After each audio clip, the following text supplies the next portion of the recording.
Laurence Blisson, secrétaire générale du syndicat de la magistrature. On est déjà malheureusement dans une société qui voit dans le musulman un danger, qui voit dans le musulman un terroriste, et ce que fait ce texte-là, c'est appuyer encore cette suspicion permanente. Je crois que le porte-parole du gouvernement a dit il y a quelques jours qu'il ne se sentait pas atteint par ce texte parce qu'il ne se sentait pas terroriste. Ce qu'on veut dire aujourd'hui, c'est qu'il n'y a pas besoin de se sentir terroriste pour, en tant que citoyen, considérer que nos libertés sont en train d'être bafouées.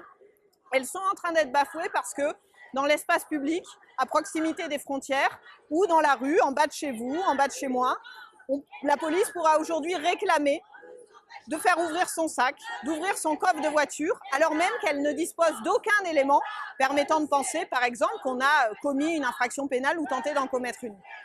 Cette loi, elle fait de chacun d'entre nous un suspect, par principe, et elle nous prive d'une liberté essentielle dans une démocratie, qui est celle de se sentir dans l'espace public, libre d'aller et venir, sans avoir un contrôle policier permanent lorsqu'on n'a rien fait. Il n'y a pas de question, il n'y a rien à cacher, on pourrait ouvrir nos sacs. C'est pas comme ça que ça fonctionne dans une démocratie.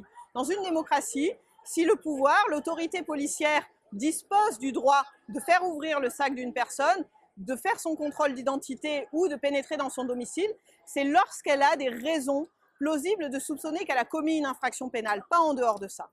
Dans ce texte, il y a aussi des dispositions dont on nous dit qu'elles ne viseraient que les terroristes, et donc il ne faudrait pas en avoir peur. Ce sont des assignations à résidence et ce sont des perquisitions. Il y a vraiment, il faut lire ce texte et il faut voir que les personnes qui sont visées, ça ne sont pas des personnes auxquelles on reproche un crime ou un délit terroriste, la préparation d'un attentat. C'est des personnes qui appartiennent à l'entourage de personnes qui feraient l'apologie du terrorisme ou des personnes qui adhéreraient à des idées ou des thèses qui feraient l'apologie du terrorisme.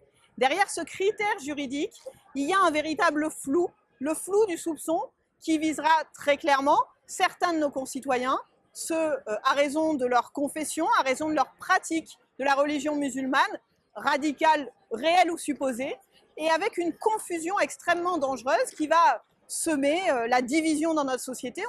Pendant l'état d'urgence, depuis 2 ans, il y a eu des personnes, c'était vos voisins, c'était la personne qui tenait un commerce en bas de chez vous, qui ont été perquisitionnés. Au-delà de la violence de la perquisition, le soupçon s'est répandu. Et ce sont des personnes contre lesquelles aucun juge n'a retenu des éléments permettant de penser qu'ils avaient participé à une action terroriste, qui n'ont pas été emprisonnés, qui n'ont pas été jugés. Par contre, dans la société, parce que le ministre de l'Intérieur, le préfet, avait décidé de les viser comme des personnes à soupçonner, ce sont des personnes qui aujourd'hui ont une vie extrêmement difficile parce qu'encore une fois, leurs voisins pensent qu'il y a quelque chose en dessous. Ça fait 2 ans maintenant qu'on est sous état d'urgence et on a vu que ça n'a pas empêché des actes de terrorisme de se produire. On a eu malheureusement plusieurs attentats. Par contre, ce qui s'est produit pendant l'état d'urgence, ça a été énormément de privations de droits pour des personnes qui ont été soupçonnées sur la base d'une vague suspicion de ce qu'ont dit leurs voisins, de ce qu'ont dit leurs employeurs, et qui ont vu leur domicile perquisitionné. Il y a eu près de 4500 perquisitions de personnes contre lesquelles il n'y avait rien à reprocher. Ce qu'on a vu également, c'est des personnes assignées à résidence pendant des mois.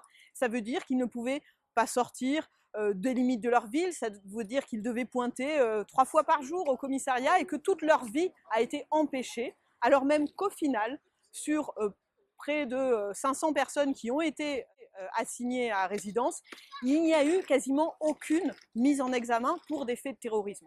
Donc on voit bien qu'il y a eu des moyens absolument disproportionnés qui ont clairement été utilisés par le ministre de l'Intérieur, par les préfets, qui ont ciblé des personnes à raison de leur radicalité religieuse réelle ou supposée et qui ont eu des effets absolument délétères. La population a ce contrôle policier. C'est celui d'accoutumer la population à l'idée qu'en matière de lutte contre le terrorisme, il pourrait y avoir un principe de précaution et que ce principe de précaution se ferait sur le dos de certains qui seraient vaguement suspectés, contre lesquels on n'aurait rien à reprocher véritablement, mais qui pourraient être privés de liberté, qui pourraient voir leur domicile perquisitionné.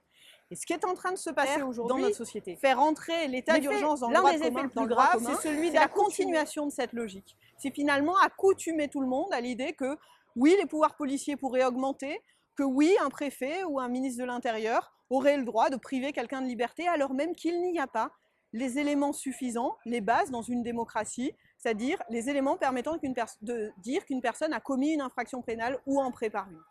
Ce qu'il faut redire avec force, c'est que l'état d'urgence, il n'est pas efficace pour nous protéger contre le terrorisme.